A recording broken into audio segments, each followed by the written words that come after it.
নমস্কার বন্ধুরা, আমি আজকে থোড়ের একদম অন্যরকম একটা রেসিপি নিয়ে এসেছি। তার জন্য আমি সরু সরু সরু করে থোড়গুলোকে কেটে নিয়ে নুন দিয়ে মেখে রেখেছিলাম। এবার চিপের থেকে জলগুলো সব বার করে নিচ্ছি।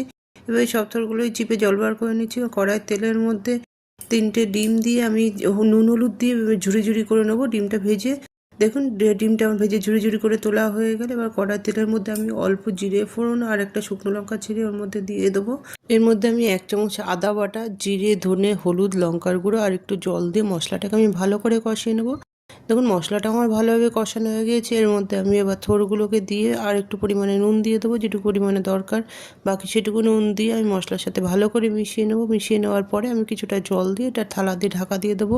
কিছুটা সময় পরে আমি ঢাকাটা তুলে নিয়ে তার মধ্যে 2 চামচ চিনি আর ডিমের ঝুড়িটা দিয়ে ভালোভাবে মিশিয়ে নেবো। এইভাবে ডিমের ঝুড়ি দিয়ে থোড় একবার খেয়ে দেখবেন, অসাধারণ লাগে খেতে। আমার এই রেসিপি যদি ভালো লেগে থাকে তো চ্যানেলটা সাবস্ক্রাইব করে আমার পাশে থাকবেন। নমস্কার বন্ধুরা।